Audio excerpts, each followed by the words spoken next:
Valentine day यानी कि प्यार करने वालों का दिन। हर कोई वैलेंटाइन डे का बेसब्री से इंतजार कर रहा है ताकि वो अपने दिल की बात अपने लवर से कह सके।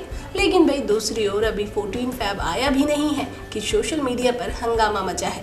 दरअसल में सोशल मीडिया पर वीडियो सामने आए हैं जिसमें लोग वैलेंटाइन डे का विरोध कर रहे हैं। लेकिन दूसरी ओर भैया भोजपुरी इंडस्ट्री के सुपरस्टार कहे जाने वाले खेसारी लाल यादव ने जी हाँ प्यार करने वालों को अलग करने वाले दुश्मनों को मुंह तोड़ जवाब दिया है। दरअसल में सोशल मीडिया पर जो वीडियो वायरल हुआ है, पहले हम आपको दिखाते हैं वो वीडियो। देखिए वीडियो।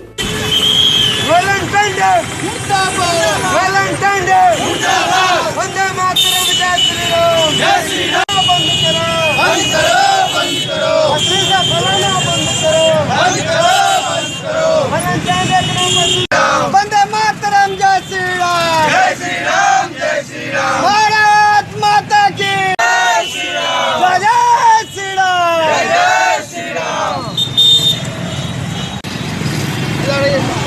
फोटो ले ले, वो अच्छा से पूरा का फोटो ले, सीधा होके भैया। भारत माता की जय, वंदे मातरम, जय श्री राम, जय श्री राम। तो देखा आप सभी लोगों ने, लेकिन इसके साथ खेसारी लाल यादव ने किस तरीके से उन लोगों को जवाब दिया है ये भी हम आपको बता देते हैं। खेसारी लाल यादव लिखते हैं, ये प्यार मोहब्बत के महीना बाद चिंटुआ सबके बकवास से कुछ ना होई, मोहब्बत के बढ़ावा नफरत के हराए के बाद मोहब्बत जिंदाबाद, लव यू ऑल। दरअसल में खेसारी लाल यादव का ये जो मैसेज है कहीं ना कहीं ये ज़रूर दर्शाता है कि प्यार करने वालों को कभी कोई अलग नहीं कर सकता।